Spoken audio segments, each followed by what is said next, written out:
चलिए तो फ्रेंड्स इस वीडियो में देखते हैं क्वेश्चन नंबर 24। देखिए ये सारे क्वेश्चन बहुत ही इंपॉर्टेंट है from the GATE point of view and for the transient analysis. अगर आप ट्रांजिएंट एनालिसिस पे अपना कमांड चाहते हैं तो ऐसे छोटे छोटे क्वेश्चन, देखिए ये वेलकन वर्क बुक के फर्स्ट चैप्टर का क्वेश्चन है ना। आप देख सकते हैं यहाँ पे लिखा हुआ है 1.24।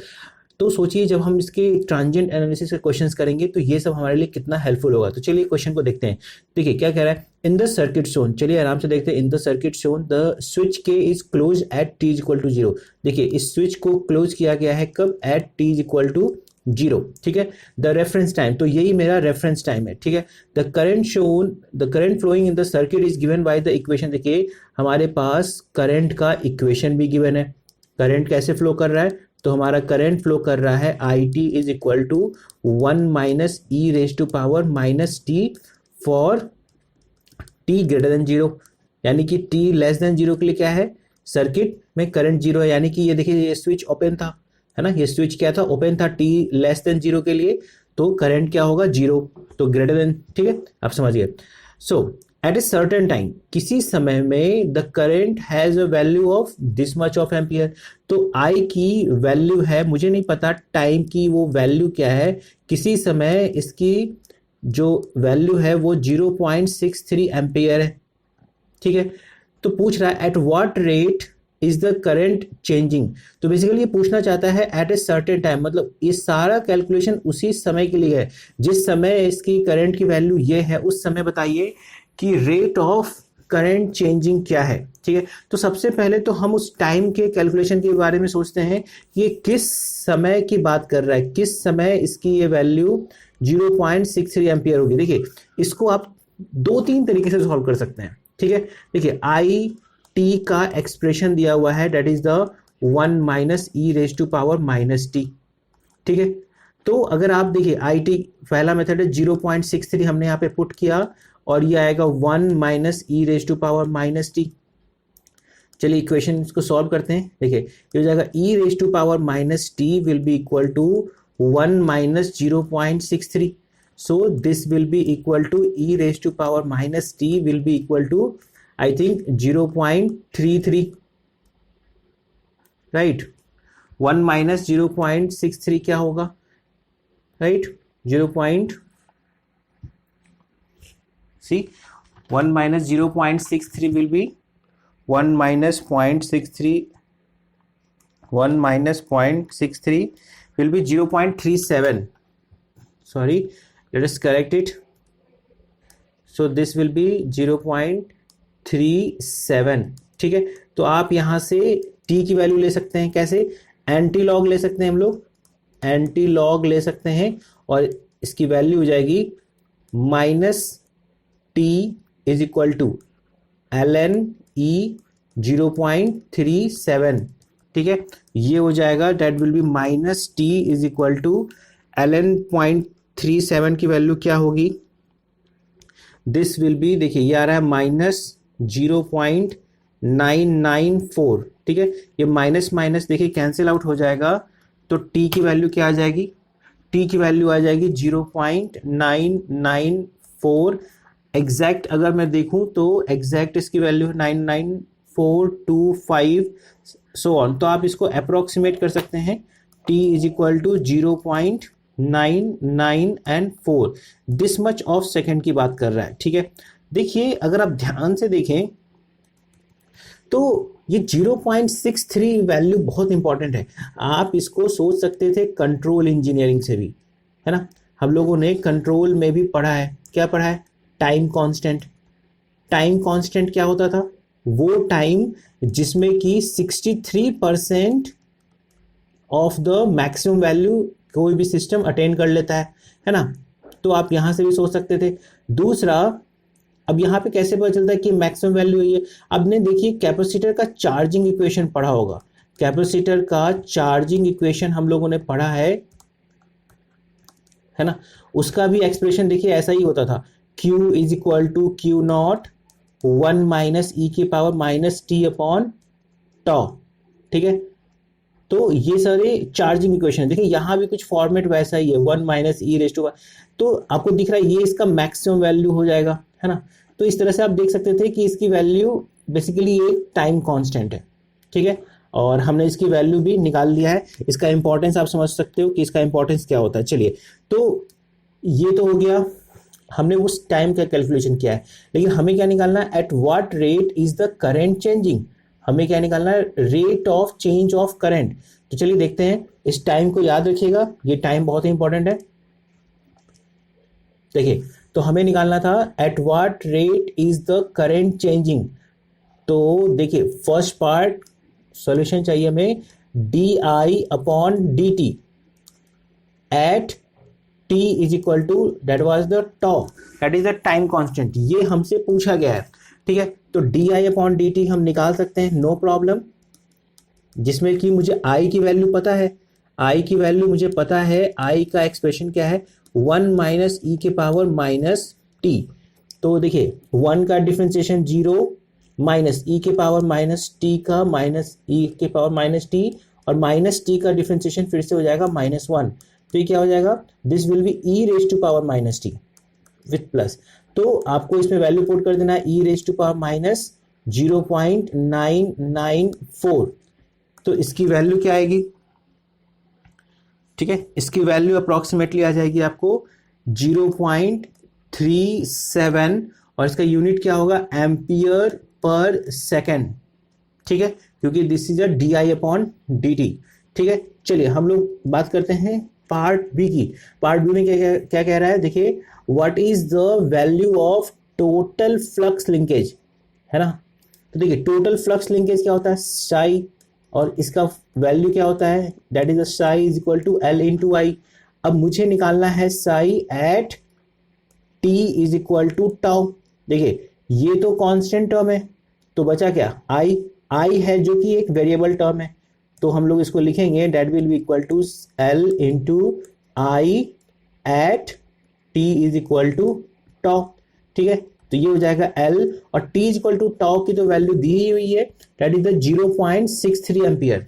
तो हो जाएगा 0.63, और साई की वैल्यू क्या आने वाली है यूनिट में, वेबर, और एल की वैल्यू क्या दी हुई है, देखिए एल की वैल्यू यहाँ डायग्राम में दिखाया गया है, that is the 1 into 0.63 weber, ठीक है। तो इसका आंसर हो जाएगा दैट इज द 0.63 वेबर। चलिए ये हो गया हमारा पार्ट बी। अब बात करते हैं पार्ट सी की। देखिए पार्ट सी में क्या कर रहा है, what is the rate of change of flux linkage, ठीक है। तो अब मुझे चाहिए सी पार्ट में D psi upon D T, कब, at T is equal to tau, ठीक है। तो चलिए हम इसको सॉल्व कर सकते हैं, that is the D upon D T, और साई की जगह पे क्या लिखेंगे, एल इंटू आई।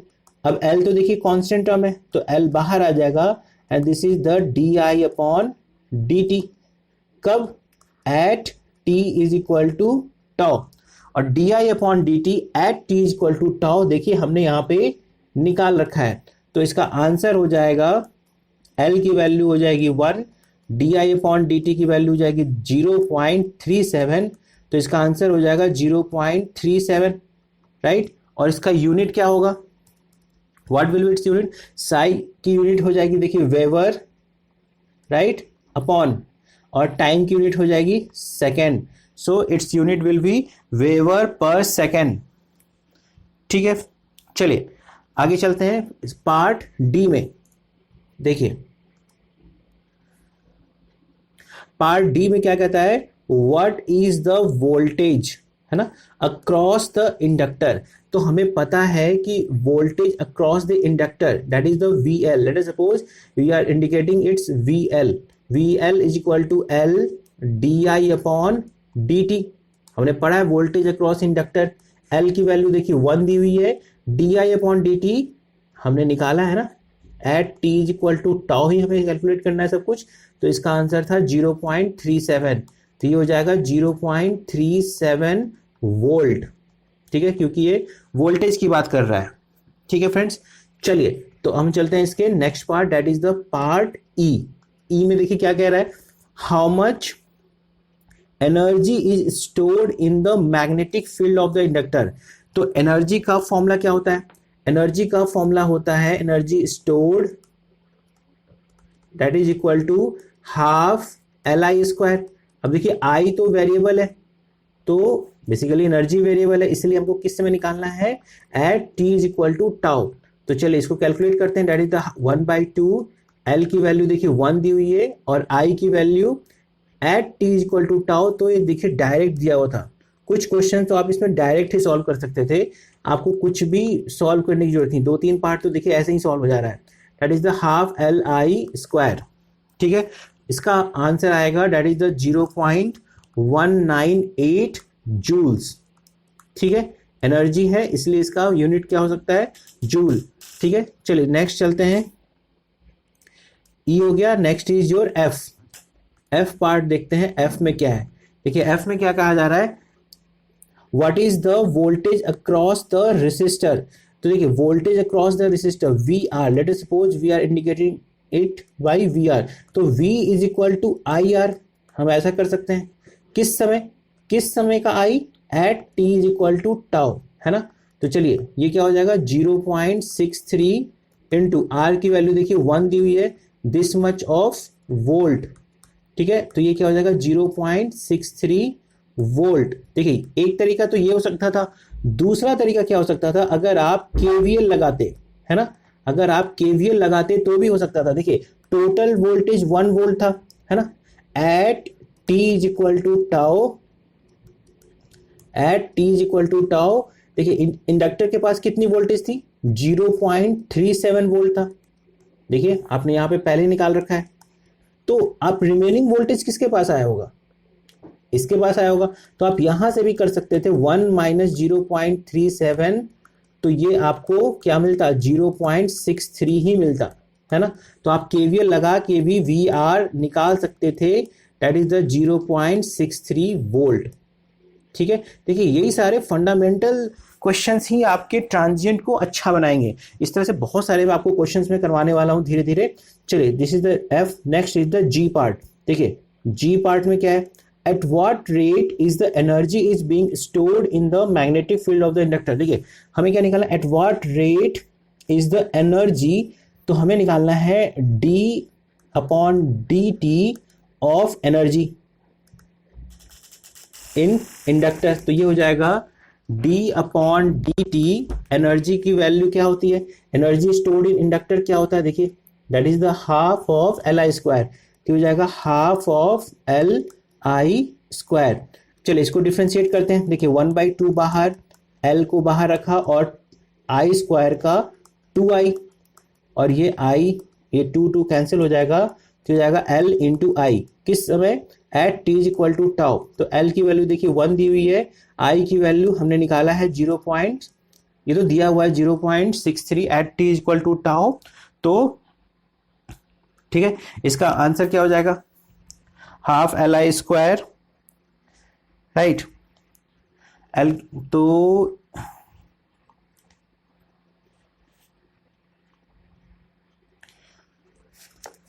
देखिए इसका आंसर आ जाएगा दैट इज द 0.63,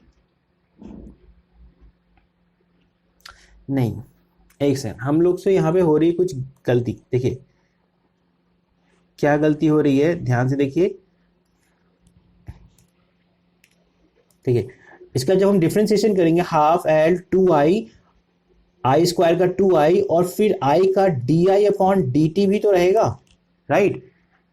हमें ये भी लिखना चाहिए। तो देखिए ये क्या हो जाएगा, और di, तो ये क्या हो जाएगा, 2 कट गया, तो हो जाएगा l इंटू आई इंटू di/dt। देखिए दिस इज द एरर। यही छोटी छोटी गलतियां एग्जाम में भी हो जाती है। देखिए l की वैल्यू क्या है 1, i की वैल्यू क्या थी 0.63, ठीक है, और di/dt की वैल्यू हमने निकाली थी, फर्स्ट पार्ट में हमने निकाला था 0.37, फर्स्ट पार्ट में हमने निकाला था 0.37, ठीक है। तो इसका आंसर क्या हो जाएगा, आप इसको जब पूरा सॉल्व करेंगे, मल्टीप्लाई करेंगे, तो ये आ जाएगा 0.233 वाट, ठीक है। क्योंकि rate of change of energy, rate of change of energy क्या होता है, पावर, इसलिए इसका यूनिट क्या हो गया, वाट, ठीक है फ्रेंड्स। देखिए बहुत ही फंडामेंटल और छोटी छोटी कॉन्सेप्ट्स पे, छोटे छोटे पॉइंट्स पे ये क्वेश्चन बेस्ड है, इसलिए ये क्वेश्चन आपके गेट के कॉन्सेप्ट के हिसाब से बहुत इंपॉर्टेंट है। चलिए जी पार्ट हो गया। नेक्स्ट देखिए उसके बाद क्या आता है एच। एच में क्या कह रहा है, कह रहा है at what rate is the energy being dissipated as heat. देखिए अगर हम आइडियली समझे तो हीट डिसिपेशन केवल रेसिस्टर में होगा, तो बेसिकली हमें क्या निकालना है, हमें निकालना है D upon D T of energy dissipated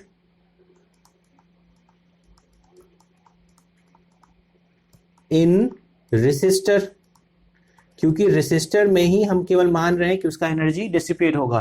तो देखिए rate of change of energy ही क्या होता है, rate of change of energy ही क्या कहलाते हैं, पावर, है ना। तो बेसिकली हमें रेसिस्टर के अक्रॉस पावर निकालना है, पावर अक्रॉस रेसिस्टर, ठीक है। तो पावर अक्रॉस रेसिस्टर, पावर का फॉर्मूला क्या हो सकता है, देखिए आई के ऊपर ही सारा कैलकुलेशन चल रहा है, तो हम आई स्क्वायर आर वाला फॉर्मूला लगा लेते हैं। आई किस समय निकालना है, at T is equal to tau. तो आई का फॉर्मूला, आई की वैल्यू देखिए हमें दी हुई है, दैट इज द 0.63 राइट, का स्क्वायर इंटू आर की वैल्यू क्या दी हुई है 1। तो जब हम इसे स्क्वायर करेंगे तो आपको मिलेगा दैट इज द 0.396 वाट। देखिए फ्रेंड्स ये गलती मत कीजिएगा कि पता चला आप ये कर रहे हैं डी अपॉन डी टी और आई स्क्वायर आर निकाल के और इसको डिफ्रेंशिएट कर रहे हैं, ये सारा गलत हो जाएगा। क्यों, क्योंकि देखिए ये पावर को आप ये क्या कहलाएगा, this is the rate of change of power, this is the rate of change of power with respect to time, with respect to time, right. ये देखिए पावर होता है ये, है ना। लेकिन क्वेश्चन में हमसे क्या कहा गया था, ध्यान से देखिए, क्वेश्चन में हमसे कहा गया था rate of change of energy. ध्यान से देखिए गेट में ऐसे ही एरर्स होंगे और इसके करस्पॉन्डिंग जो भी आंसर आ रहा होगा आपके सबसे पहले ऑप्शन में ही दिया हुआ होगा। तो जनरली ये गलती नहीं करना है, एनर्जी निकालना है तो एनर्जी का रेट ऑफ चेंज पावर ही कहलाता है, तो बेसिकली आपको डायरेक्ट पावर ही निकालना था, ठीक है। चलिए लास्ट सेगमेंट में देख लेते हैं इसका, that is the I part. देखिए क्या कह रहा है, at what rate is the battery supplying the energy, ठीक है। तो फिर से देखिए हमें D upon D T of energy ही निकालना है, एनर्जी ड्यू टू बैटरी। तो अब आप समझ रहे होंगे राइट कि बेसिकली आपको क्या निकालना है, पावर, बेसिकली आपको निकालना है पावर ऑफ बैटरी, ठीक है। तो पावर ऑफ बैटरी निकालने के लिए देखिए हम केवल एक ही फॉर्मूला लगाते हैं, that is the V into I. यहाँ पे आई स्क्वायर आर या V square upon R applicable नहीं होता है, क्योंकि बैटरी का रेसिस्टर जीरो होता है, ठीक है, रेसिस्टेंस जीरो होता है। तो देखिए what is the voltage, voltage तो देखिए बैटरी के क्रॉस हमेशा 1 वोल्ट है, क्योंकि ये डीसी सोर्स है, आइडियल सोर्स है, तो this is the 1 volt into current. किस समय की बात कर रहे हैं हम लोग हमेशा टाइम टॉ की बात कर रहे हैं। तो उस समय करंट कितना था सर्किट में, 0.63। अब देखिए यहाँ पे 0.63 मेंशन है, ठीक है। तो इसका 1 इंटू 0.63 क्या हो जाएगा, दैट इज द 0.63 वॉट, ठीक है। और देखिए चलिए यहाँ पे तो क्वेश्चन हमारा देखिए फिनिश हो गया है, ठीक है। अगर आप देखेंगे चलिए पावर रेट ऑफ, जितना पावर इस बैटरी ने दिया है, बैटरी ने कितना पावर दिया है, देखिए 0.63 वॉट, ठीक है, at T equal to tau. Resistor के क्रॉस कितना पावर डिसिपेट हो रहा था, दैट इज द 0.396 वॉट, ठीक है। और इंडक्टर के क्रॉस कितना हो रहा था, देखिए इंडक्टर के क्रॉस भी हमने निकाला था पिछले भी स्लाइड्स में। देखिए rate of change of inductor हमारा आया था 0.233, ठीक है। देखिए 0.233, जस्ट अ मिनट, देखिए दिस वाज 0.233 वॉट। तो चलिए देखिए क्या यहाँ पे कंजर्वेशन ऑफ पावर लग रहा है फ्रेंड्स, वेरी इंपॉर्टेंट। चलिए ऐड करके देखते हैं, 0.396 एंड 0.233 ऐड करिए, 639, देखिए 0.629। अगर आप देखेंगे तो ये अप्रोक्सीमेटली 0.63 के इक्वल हो रहा है। तो आप देख सकते हैं यहाँ पे कंजर्वेशन ऑफ पावर भी वैलिड है। देखिए गेट कहां से क्वेश्चन पूछेगा, कैसे क्वेश्चन पूछेगा, बहुत मुश्किल है इसका प्रिडिक्शन करना, लेकिन हमें हर छोटी से छोटी बातों को हम क्लियर करके रख सकते हैं, है ना, कि कंजर्वेशन ऑफ पावर देखिए हमेशा वैलिड होता है ना, हर छोटे छोटे इक्वेशंस को यूज करना। गेट बहुत ज़्यादा ऐसे क्वेश्चंस पे फोकस करता है। ठीक है फ्रेंड्स, तो अगर ये वीडियो आपको अच्छा लगा हो तो इस चैनल को सब्सक्राइब जरूर करें और ज़्यादा से ज़्यादा लोगों में इस वीडियो को शेयर करें। Thanks for watching.